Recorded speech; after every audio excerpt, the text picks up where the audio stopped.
Şu anda Kasım'ın ortalarından itibaren ve şu anda bugün dahi hububat yani buğday, arpa bunların ekimi başladı. Ağırlıklı olarak buğdaydır. Mısırın yerine de o da ocağın ortalarına kadar bitecek.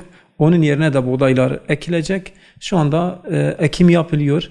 Bundan sonra işte inşallah kış yağmurları yağar, baharda yağmur yağar. Cenab-ı Allah'ın rahmeti boldur.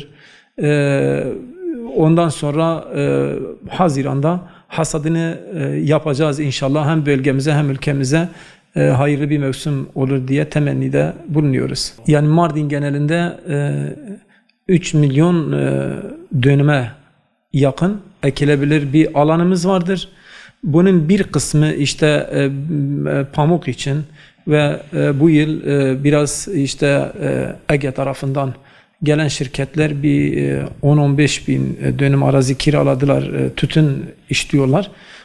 Geri kalan %90'ı buğday oluyor.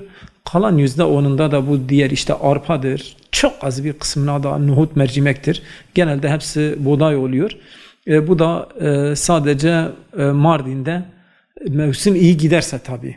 Hani yağmurlarda bir sıkıntı olmasa iklimde, çünkü buğdayın afetleri çoktur. Cenab-ı Allah korusun inşallah.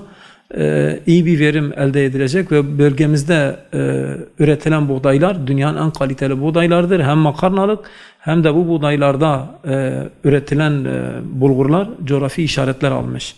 Yani biz sadece burada mercimeğimizle değil, aynı zamanda buğdayımızla da övünüyoruz. Dünya biliyor, dünyanın en kaliteli buğdayıdır.